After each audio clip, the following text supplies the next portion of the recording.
어버이 주일입니다. 저는 매년 이날만 되면 참 마음이 무겁습니다. 언제나 부족하고 언제나 가장 잘 못하고 있는 것이 부모님에 대한 사랑인 것 같습니다. 지난주에 바쁘다는 핑계로 이제 부모님을 만나 뵙고 왔는데 참 제가 오면서 참 그런 마음이 들었어요. 빨리 가서 할 일들이 있는데 그 생각만 자꾸 들어서 너무 빨리 부모님 만나 뵙고 이렇게 돌아왔거든요. 근데 돌아오면서 그런 마음이 드는 거예요. 무슨 생각으로 사는가 도대체. 제가 도대체 무슨 마음으로 사는가. 참 많이 회개가 되고 하나님께 그렇습니다. 또 멀리 계신 우리 포항에 계신 장인 장모님도 찾아뵙지 못하는 그런 마음도 너무 가슴이 무겁고 마음이 무겁습니다.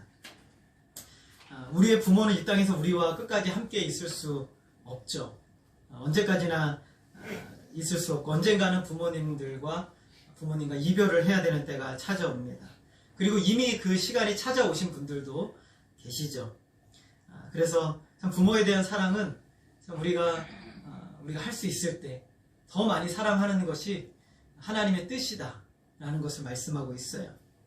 성경은 그런 단지 부모는 육신의 부모만을 얘기하는 것이 아니라 부모와 같은 권위를 가지는 범위를 굉장히 넓게 해서 부모의 이야기를 하고 있습니다. 학교의 선생님들, 하나님의 대리자로서 사람을 가르치는 일을 하고 있기 때문에 부모와 같은 권위를 이야기를 하고 있어요. 또 국가의 원수, 왕, 우리는 왕이 없죠? 대통령이 있는데 이런 분들도 역시 하나님의 대리자로서 이 일을 감당하고 있는 사람들입니다.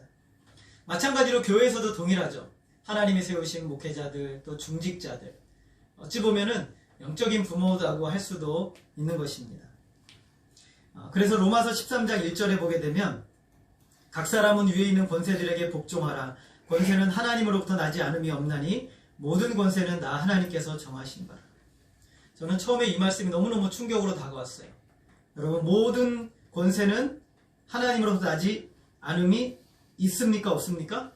네, 없다고 말씀하죠. 모든 권세는 다 하나님으로부터 났다라는 거예요.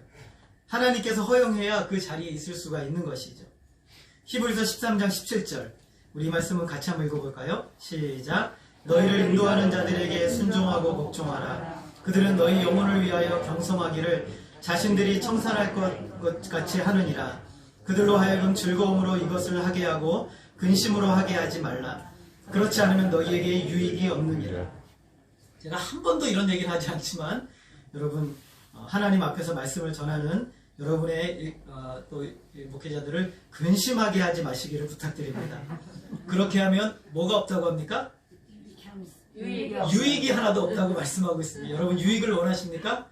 예, 그럼 근심하게 하지 마시기를 부탁드립니다. 예, 다음에 이 얘기 안 합니다. 자, 하나님께서는 이와 같이 우리 위에 세우신 권위자들에게 부모와 동일한 어떤 그런 자리, 그런 어떤 위치를 부여하셨죠. 오늘 우리가 읽은 말씀은 하나님께서 모세를 통해 주신 십계명 가운데 한 계명입니다. 여러분, 십계명은 이스라엘 백성들에게서 제일 중요하죠. 10가지의 계명. 다른 율법들은 다 십계명의 원리에서 나왔어요. 십계명은 특별히 이 모든 율법을 압축해서 2가지 개념으로 설명을 하는데, 하나는 하나님만 사랑하는 것이고, 그리고 5계명부터 마지막 10계명까지는 내 이웃을 내 몸과 같이 사랑하라 라는 이 계명으로 압축이 돼요. 그래서 이 십계명은 너무너무 중요합니다. 그리고 다른 모든 계명들은 모세를 통해서 하나님이 기록해서 전달해 주셨지만, 십계명은 하나님이 직접 시내산에서 말씀해 주시고 돌판에 기록까지 해 주셨어요. 그러니까 이 백성은 이 십계명은 굉장히 중요해요. 여러분, 지금도 우리가 십계명을 지켜야 됩니까? 말아야 됩니까? 네, 지켜야 됩니다. 지켜야 되는 거죠. 오늘 우리가 읽은 이 계명은 바로 십계명 가운데 있는 5번째 계명입니다. 이 계명이 중요한 이 의미가 있는데 그것을 2가지로 크게 설명할 수가 있어요. 첫 번째로는 인간에게 주신, 그러니까 인간 관계에게 주신 가장 우선되는 첫 번째 계명이 내 부모를 공경하라 라는 거예요. 그러니까 인간 관계에게 주신 가장 첫 번째 우선순위의 계명, 그것이 바로 부모를 공경하는 것입니다. 십계명은 10가지의 계명으로 되어 있는데 그냥 아무렇게나 하나님이 말씀하신 것이 아니에요. 가장 앞에 있는 것이 제일 중요해요. 물론 끝에 있는 것이 중요하지 않다는 것이 아니라 가장 앞에 있는 계명이 모든 계명을 포괄하는 것이죠. 그래서 첫 번째 계명이 가장 무겁고 중요해요. 첫 번째 계명인 나 외에 다른 신들을 내게 두지 말라는 이 계명은요, 하나님의 이름을 망령되이 일컫는 것, 그리고 우상을 섬기지 말라는 것, 그리고 안식일을 기억하여 거룩하게 지키라는 모든 이 계명을 다 포괄하고 있어요. 첫 번째 계명을 잘 지키면 이 나머지 계명들을 그냥 잘 지킬 수밖에 없는 것이죠.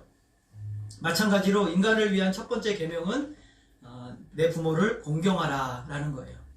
그래서 내 부모를 공경하지 않고 내가 다른 계명들을 잘 지켰다고 한다고 해도 아닌 거죠. 제일 첫 번째 계명이 내 부모를 공경하는 거예요. 가장 중요하고 가장 우선순위의 계명이 부모를 공경하는 거예요. 하나님은 인간관계 계명 중에서 부모를 공경하라는 계명을 가장 우선순위로 두고 있어요. 히브리어에서 이 공경하다라는 단어는 히브리어로 카바드라는 단어인데 이 뜻은 여러 가지 의미가 있어요. 무겁다, 또 영화롭게 하다, 또 공경하다 이런 뜻을 가지고 있어요. 그런데 이 카바드라는 단어는요, 하나님께 대해서 영화롭게 한다라고 쓸 때도 똑같은 단어를 사용을 해요. 굉장히 중요한 거죠. 부모를 공경하는데 부모를 가볍게 여겨서는 안 된다는 거예요. 하나님은 부모를 공경하라, 부모를 영화롭게 하라, 부모를 무겁게 여겨라, 중요하게 여겨라 라는 거죠. 그 앞에서 합당한 예를 갖추어야 된다라고 말합니다. 우리가 하나님께 합당한 예를 갖추어 이렇게 예배 드리듯이 부모님께도 합당한 예를 갖추어야 된다라는 것이에요. 구약 성경에서는요, 내 부모를 공경하라는 단어를 갖다가 굉장히 부정적인 부분에서 엄중하게 이야기하는 부분들이 많이 나와요. 특별히 여러분 신명기 나중에 집에 가서 읽어보시면 신명기 21장 18절 이하에 보게 되면 완악하고 폐역한 아들이 있는데 아버지의 말이나 어머니의 말을 순종하지 아니하고 부모가 징계하여도 순종하지 않으면 어떻게 해야 할까요? 어떻게 하냐면 그 아들을 데리고 장로들에게 데리고 갑니다. 그래서 장로들에게 말합니다. 우리 아들은 폐역하고 말도 안 듣고 순종하지 않습니다. 그럼 장로들이 그래? 돌로 쳐 죽여라! 이렇게 얘기하는 거예요. 돌로 쳐 죽이라고 얘기를 하고 있어요. 별로 감동이 없으시네. 출애굽기 21장 17절 이하에 보면 자기 아버지나 어머니를 저주하는 자는 반드시 죽여라 라고 말씀하고 있어요. 저주한다는 것은 가볍게 여긴다, 무시한다는 거예요. 그러니까 공경한다 라는 뜻의 반대가 저주한다는 뜻이 되는 거예요. 요즘은 부모를 구타하는, 저는 이제 인간이라고 말하고 싶지 않은 인간들이 있는데, 출애굽기 21장 15절에 보면 자기 아버지나 어머니를 치는 자는 반드시 죽일지니라. 여러분, 반드시. 제가 한번 그런 얘기를 하신 적이 있는데, 하나님께서 이 반드시라는 단어를 영어 성경에 보면 must라고 해석을 하고 있는데, 이런 단어가 사실은 이 외국 사람, 미국 사람들 잘 안 쓰는 단어예요. 싫어하거든요. 너 반드시 뭐 해야 돼? 이런 거 싫어하거든요. 근데 하나님께서는 부모 공경에 대해서 굉장히 강한 어조로 이야기를 하고 있습니다. 요즘 태어났으면은 죽어야 될 인생들이 굉장히 많죠. 여러분 생각나는 그 자식도 죽어야 될 수도 있습니다. 모든 이렇게 일들이 구약에 태어나면 참 위험한 삶을 만나게 되는 것이죠. 마가복음에 보면 종교 지도자들이요, 고르반이라는 전통을 하나 만들었어요. 고르반이 무엇이냐면 오늘 부모에게 제가 한 10만 원을 드리려고 했어요. 근데 드리려고 하니까 너무 아까운 거예요. 그래서 이걸 갖다가 고르반 하고 선포를 해요. 고르반은 뭐냐면 이거 하나님께 드렸습니다 라고 하면 부모님에게 안 드려도 돼요. 굉장히 좋죠? 예, 그래서 이거를 고르반 하고 선언을 해버리는 거예요. 이 나쁜 종교 지도자들이. 그래 놓고 그거를 하나님께 드렸느냐? 인마이 포켓. 자기 주머니에 돈을 집어넣는 거예요. 그러니까 부모님을 섬겨야 되는 그 돈을 갖다가 10만 원 드리고 싶은데 그게 너무 아까우니까 길을 가다가 아버지 이거는 고르반이에요. 그러면은 그래 그럼 하나님을 섬겨라. 그러면 주머니에 넣어버리는 거예요. 이게 바로 그 예수님 당시에 종교 지도자들의 관행이었어요.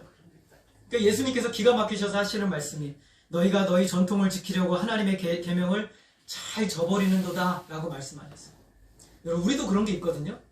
내가 부모님을 섬기려고 처음에 마음에 먹었던 게 한 20만 원인데 잘 생각해보니까 우리 아들에게 들어갈 돈이 한 10만 원이 필요한 거예요.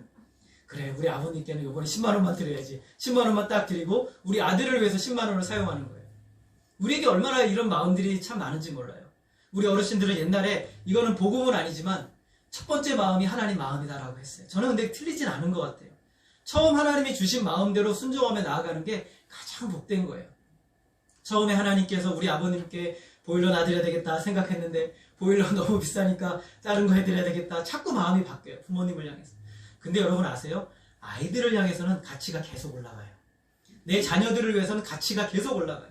신발을 사주러 5만 원짜리 사주러 갔는데 더 좋아 보이면 6만원짜리. 아, 이거 6만원짜리, 7만원짜리, 8만원짜리, 9만원짜리, 10만원짜리 가요. 근데 부모들을 향해서 5만원짜리 사러 갔다가 더 세일하니까 그래요. 3만원짜리, 2만원짜리. 이게 바로 우리들의 참 죄악된 심성의 모습인 거죠. 근데 이 당시 이스라엘 백성들이 그랬던 거예요. 고르반하면서 부모님을 섬기지 않았던 거죠. 육신의 부모를 공경하지 않고 사랑하지 않는 사람들이 하나님을 경외하고 섬긴다고 할 수가 없는 것이에요. 하나님은 부모 공경을 모든 인간관계에 제일 우선으로 말씀하십니다. 부모는 사랑하고 공경하라 하지 않으면 그렇게 하지 않는 이기적이고 죄악된 우리의 본성을 하나님이 너무 잘 아신 거예요. 오늘 우리가 기억해야 될 중요한 것은 하나님께서 우리의 모든 관계에 있어서 제일 우선순위, 첫 번째, 가장 중요한 것이 부모 공경이다라는 것을 말씀하고 있는 것이죠. 비록 우리가 다른 사람들을 많이 사랑하지 못한다 할지라도 부모를 잘 공경하는 사람들에게 우리 하나님께서는 놀라운 은혜를 약속하고 계세요. 두 번째 중요한 의미가 있어요. 이 계명은요, 약속한 계명이다라고 말씀해요. 하나님께서 네가 뭘 하면 내가 줄게 라고 약속한 첫 번째 계명이 바로 이 계명이에요. 다섯 번째 계명. 하나님께서 무슨 약속을 해주셨냐면 여호와가 내게 준 땅에서 내 생명이 길고 복을 누리리라 라고 말씀하셨어요. 여러분, 이 당시 고대 사회에서요, 가장 최고의 복 두 가지가 있는데 뭐냐면 장수와 복을 누리는 거예요. 여러분 아니겠어요? 그 땅에서 복을 누리고 오래 사는 것, 여러분 오래 살고 싶지 않으신가요? 우리 교회는 빨리들 이렇게 주님 만나고 싶으신 분들이 너무 많아서 고대 사회에서 제일 최고의 축복은요, 장수하고 그리고 복을 받는 거예요. 그 땅에서, 땅이 주는 것으로 복을 누리는 거예요. 우리는 일터에서 복을 누리는 것이죠. 그래서 하나님께서 이스라엘 백성들에게 이 복을 약속을 하고 있어요. 네가 부모를 공경하면 네가 장수하고 땅이 주는 것을 너희가 얻을 것이다 라고 말씀하고 있어요. 그런데 구약에서의 보통 복은요, 신약이 오면 영적인 의미로 해석이 돼요. 왜냐하면 구약의 약속의 땅은 영적인 의미의 약속의 땅이기 때문에 구약의 복은 신약에서 영적인 복으로 우리가 해석을 해요. 그런데 유일하게 딱 하나, 이 복만큼은 똑같이 말씀하고 있는 게 있어요. 에베소 6장 1절부터 3절 말씀 우리 같이 한번 읽어볼까요? 같이 읽겠습니다. 시작. 자녀들아, 주 안에서 너희 부모에게 순종하라. 이것이 옳으니라. 내 아버지와 어머니를 공경하라. 이것은 약속이 있는 첫 계명이니 이로써 내가 잘되고 땅에서 장수하리라. 유일하게 이 계명만이 하나님의 진짜 이 땅에서의 복을 약속을 해주는 계명이에요. 내 부모를 공경하면 네가 이 땅에서 잘되고 장수할 것이다. 땅에서 잘되는 것은 네가 일하는 그 자리에서 하나님이 복을 주시겠다는 거예요. 네가 있는 그 자리에. 이스라엘 백성들 같으면 하나님이 그들에게 구별하여 준 그들의 지정된 땅이에요. 그곳에서 복을 주는 거고, 오늘 이 땅에서의 신자들에게는 우리가 일하는 일터가 될 수가 있고 우리가 있는 가정이 될 수가 있어요. 그곳에서부터 하나님이 복을 주시겠다라고 약속을 하시는 거예요. 그리고 장수할 것이다 라고 말씀하고 있어요. 하나님은 그렇게 하는 사람뿐만 아니라 부모를 공경하는 사람들에게 이런 복을 약속하고 있죠. 그런 이들에게 땅에서 장수하고 잘되는 복을 누리게 해주십니다. 여러분 인생의 형통을 원하십니까? 우리 교회 성도님들은 너무 거룩하셔서 글쎄요. 여러분 인생에 있어서 형통하기를 원하십니까? 부모를 공경하시기를 바랍니다. 여러분 인생에 장수가 있기를 원합니까? 부모를 공경하시기를 바랍니다. 오래 사는 거는 별로 그렇게 좋지 않으신가 봐요. 오늘 우리가 많은 믿음의 사람들이 복을 원해서 기도하고 여러 가지 일을 하는데 정작 중요한 것, 하나님이 약속하신 복은 부모에게 숨겨져 있어요. 이것이 바로 하나님의 약속이죠. 약속이 있는 첫 번째 계명이에요. 하나님께서 이처럼 부모를 공경하도록 하시는 이유가 무엇일까? 첫 번째 이유는요, 부모는 하나님의 대리자이기 때문에 그래요. 하나님의 어떤 대리자냐면 바로 우리를 이 땅에 있도록 한 하나님의 대리자이기 때문에 그런 거예요. 하나님은 한 남자와 한 여자가 만나서 두 사람의 관계에서 우리들이 태어나도록 하셨습니다. 생명의 씨를 두 사람의 관계에 넣어주신 것이죠. 이러한 일들은 그냥 즉흥적으로 일어나는 것이 아니에요. 우리 시편 139편 14절 보게 되면 내가 주께 감사함은 나를 지으심이 심히 기묘하심이라. 내가 주께서 하시는 일이 기이함을 내 영혼이 잘 아나이다. 15절 같이 읽겠습니다. 내가 은밀한 데서 지음을 받고 땅의 깊은 곳에서 기이하게 지음을 받은 때에 나의 형체가 주의 앞에 숨겨지지 못하였나이다. 16절 같이 읽습니다. 내 형질이 이루어지기 전에 주의 눈이 보셨으며 정한 날이 하루도 되기 전에 주의 책에 다 기록이 되었나이다. 시인이 태어난 모습을 자기가 형상화해서 지금 시로 이야기를 하는데, 자기가 태어나는데 마치 이 모습이 무슨 모습이냐면 하나님이 태초에 인간을 창조하셨던 것과 똑같은 모습으로 이야기를 하고 있어요. 한 사람이 육신의 부모를 통해서 아기가 태어나는데 그 태어남의 모습은 인간이 최초에 창조되었던 것과 똑같은 의미로 하나님께서 말씀을 하고 있는 것이죠. 한 남자와 여자 사이에 태어났지만 마치 하나님이 아담과 하와를 창조하신 것처럼 오늘 우리가 이 땅에 태어나게 되었다라는 것이죠. 하나님께서 이 창조를, 이 탄생을 육신의 부모를 통해서 이루신 것입니다. 물론 인간의 능력은 아니에요. 그러나 하나님께서 태어나게 하시기 위해서 대리자로 육신의 부모를 선택을 하신 거죠. 그러면 아이를 낳은 것은 어머니인데 아버지는 그럼 여기서 제외되는 걸까요? 아버지들은 서운하죠. 잠언 23장 22절에 보게 되면 같이 한번 읽어보겠습니다. 시작. 너를 낳은 아비에게 청종하고 내 늙은 어미를 경히 여기지 말라. 자, 자녀를 낳았는데 누가 낳았다고 그래요? 아버지가 자녀를 낳았다고 합니다. 예, 아버지가 자녀를 낳았습니다. 또 잠언 23장 25절 같이 읽겠습니다. 시작. 내 부모를 즐겁게 하며 너를 낳은 어미를 기쁘게 하라. 성경은 아버지와 어머니가 동일하게 자녀를 낳는데 함께 하였다라고 이야기를 해요. 물론 여자분들이 고생을 많이 하죠.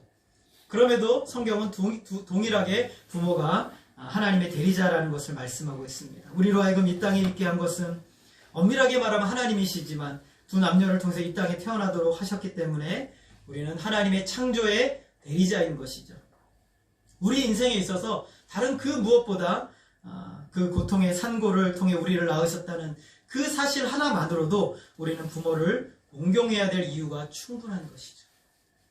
어머님들이 참 많이 여기 계신데 아이를 낳고 난 다음에 간호사들이 아기를 어디에 올려주죠? 예, 가슴에 올려주잖아요. 품 안에 올려주잖아요. 그때 거의 비슷한 고백을 한다고 합니다. 자신의 아기를 보면서 자신을 낳으면서 고생했을 자신의 육신의 어머니를 생각하면서 가슴이 찡해진다고, 뭉클해진다는 얘기를 많이 들어요.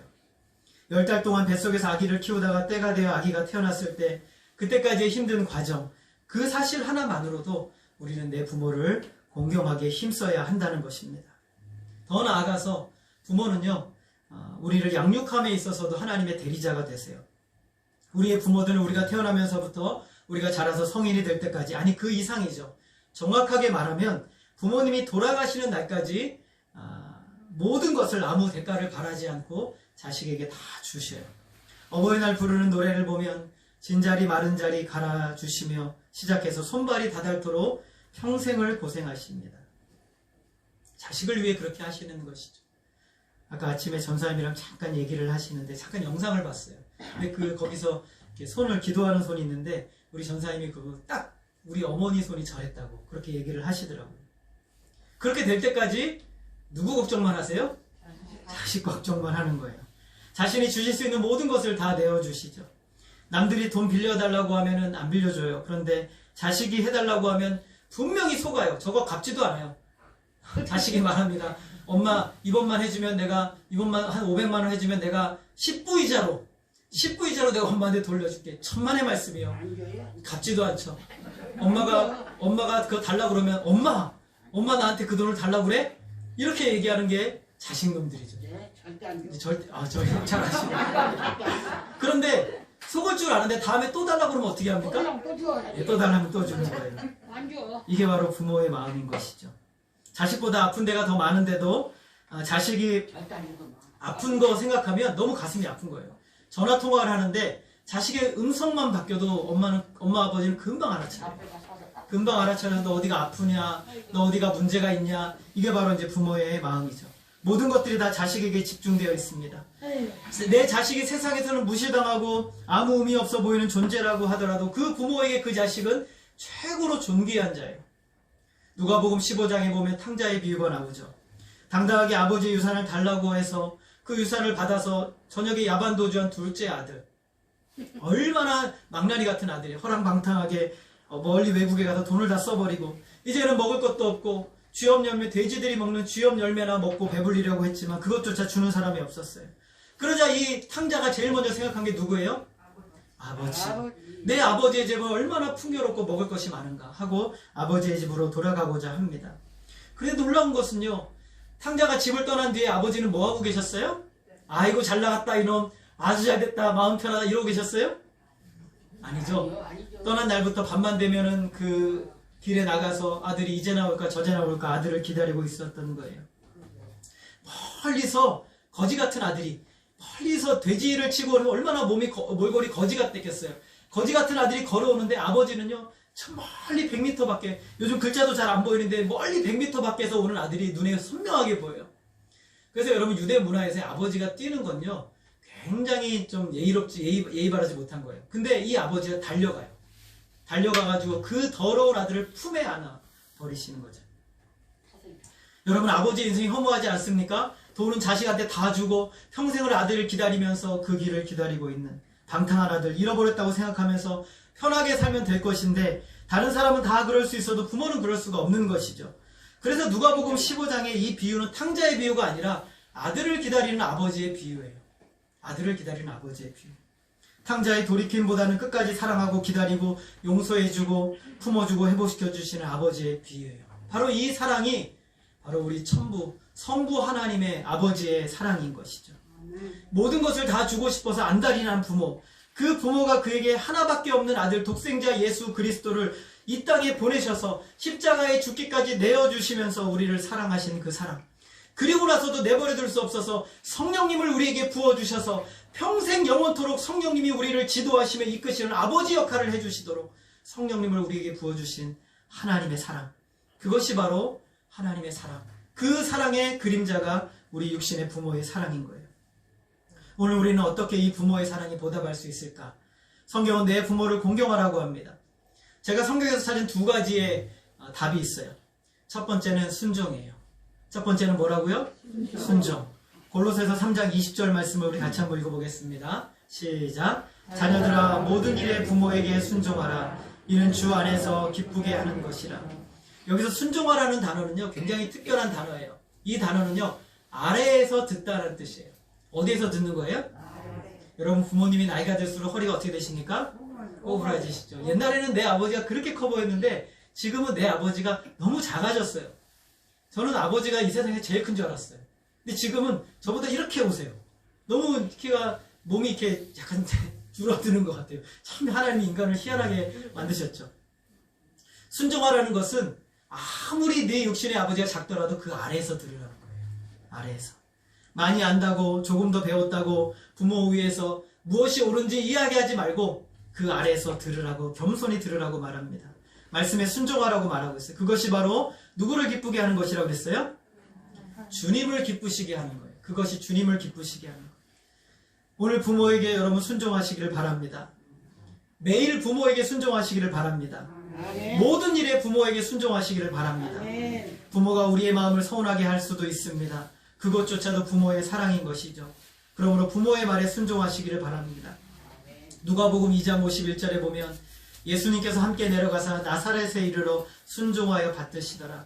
누가는 똑같은 단어를 여기에 쓰고 있어요.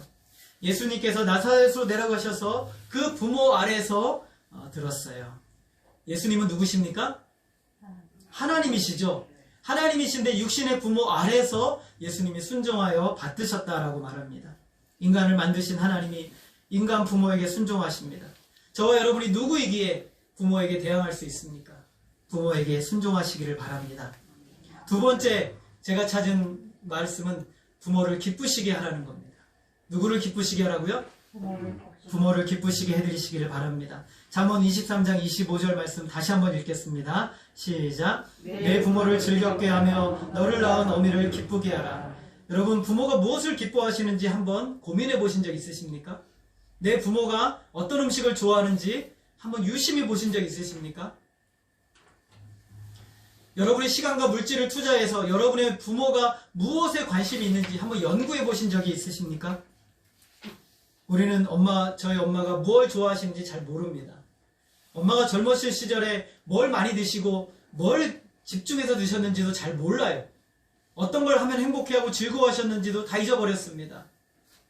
그러나 자식은요, 자식이 뭘 좋아하는지 찾기 위해서 애쓰고 노력합니다. 제가 뭘 좋아하지? 제가 뭘 기뻐하지? 아이들이 있잖아요. 뭘 보면서 웃고 있으면 우리도 행복해져요. 근데 부모가 웃고 있으면은 그냥 그래요. 별로 그렇게 감흥이 없단 말이죠. 여러분의 부모님들도 처녀였을 때는 그것만 좋다고 드셨던 음식이 있어요. 여러분의 아버님들도 젊은 시절에 그것만 좋다고 찾아다니며 먹었던 음식이 있다는 사실을 잊지 마시기를 바랍니다. 우리의 부모는 우리를 위해 모든 것을 주셨습니다. 많은 것은 아니더라도, 대단한 것은 아니더라도 우리의 육신의 부모를 위해서 여러분 관심을 가지고 단지 우리가 용돈 한번 뭐 한번 드리는 것이 아니라 그분이 뭘 좋아하시는지 고민하고 생각한 귀한 선물들이 저와 여러분을 통해 부모님에게 드려지시기를 원합니다. 예수님 십자가에 죽으시는 순간까지 부모를 공경하라는 계명을 다 이루셨습니다. 십자가에 죽어가는 아들을 비통함으로 바라보는 어머니 마리아를 향해서 예수님께서 말씀하십니다. 여자여 보소서 아들이니이다. 사도 요한이 아들로서의 책임을 다하게 될 것이라고 예수님에게 말씀해 주십니다. 그리고 요한을 보며 말씀하십니다. 보라, 네 어머니라. 예수님은 육신의 어머니를 요한에게 부탁을 합니다. 극도의 고통의 순간에 우리 주님은 육신의 어머니가 남은 나를 슬픔으로 보내지 않도록 하기 위해서 남은 계명을 끝까지 수행하시면서 십자가 위에서 그 계명을 완수하셨어요. 오늘 저와 여러분이 목숨이 다하도록 끝까지 우리가 붙들어야 될 것은 하나님이 우리에게 명령하신 주의 말씀이죠. 이 계명이 우리의 육신의 호흡이 끊어지는 그 순간까지 온전히 이루어져서 주님을 기쁘시게 해드리는 저와 여러분이 되기를 간절히 원합니다. 신경숙 씨라는 사람이 썼던 책 중에 엄마를 부탁해라는 책 여러분 아실 겁니다. 한 번쯤은 다 읽어보셨죠? 아마 읽어보셨을 겁니다. 주인공은 치매에 걸린 엄마가 지하철에서 길을 잃었다는 사실을 알게 됩니다. 절박한 마음으로 엄마를 찾아 나서죠. 엄마를 찾아 나서면서 이 딸은요, 그때 생각하게 됩니다. 아, 내가 엄마를 사랑하지 못했구나. 엄마를 한 번도 제대로 사랑하지 못했구나. 이거를 깨닫는 거예요. 신경숙 씨는 이 책을 통해서 우리에게 강력한 메시지를 전합니다. 따라하겠습니다. 사랑할 수 있는 한 사랑하라. 사랑할 수 있는 한 사랑하라. 사랑할 수 없을 때가 너무 빨리 지나간다. 라고 말하고 있습니다. 성경은 바로 오늘 내 부모를 공경하라고 말씀합니다. 그것이 예수님께서 십자가에 자신을 내어주시기까지 선포한 참된 마지막 계명 중에 계명이었던 것이죠. 이 땅에서 복을 주시겠다고 약속을 주시면서까지 부모를 사랑하라고 하신 참된 복음의 말씀인 것입니다. 여러분, 부모 사랑을 뒤로 미루지 마시기 바랍니다. 오늘 부모를 사랑하시고 오늘 부모를 더 많이 사랑하시기를 바랍니다. 정말 사랑하고 싶을 때 사랑할 수 없을 것입니다. 오늘 사랑할 수 있는 부모를 사랑하시는 우리 예수양기교회 모든 성도들이 되시기를 주님의 이름으로 소원합니다. 이것이 바로 하나님이 우리에게 말씀하신 복음이에요. 오늘 그 복음이 저와 여러분의 삶의 현장에서, 여러분의 가정에서, 여러분의 모든 미래에서 그대로 이루어지는 놀라운 역사가 일어나기를 주님의 이름으로 축원합니다. 기도하겠습니다. 하나님 아버지, 오늘 우리는 부모님을 온전히 사랑하지 못하는, 사랑하라는 하나님의 계명 앞에 참 우리가 너무나 하나님을 계명을 지키지 못했다는 것을 인정할 수밖에 없음을 고백합니다. 하나님께서 말씀하신 인간관계에서 최고의 계명이었던 내 부모를 공경하라는 이 말씀을 다시금 돌아보며 하나님, 내 부모를 위해서 하나님의 명령에 순종하며 주님 뜻대로 나아갈 수 있도록 인도하여 주옵소서. 주님의 십자가 위에서 마지막 이 계명을 끝까지 완수하시고 지키셨던 우리 주님의 본을 따르게 하여 주시고 우리 주님의 뜻대로 이 말씀 순종하며 나아가는 우리 모든 성도들이 될 수 있도록 역사하여 주옵소서. 하나님께서 부모를 공경함으로 주시는 놀라운 은혜의 약속들을 믿음으로 바라보고 더 우리가 주님의 영광을 위해서 귀하게 드려지는 모든 성도들이 될 수 있도록 하나님 역사하여 주옵소서. 오늘부터 내 부모를 공경하고 하나님의 명령대로 순종하는 우리 모두가 될 수 있도록 역사해 주시기를 간절히 원하오며 예수님의 이름으로 기도하였습니다. 아멘. 우리 찬송가 579장입니다.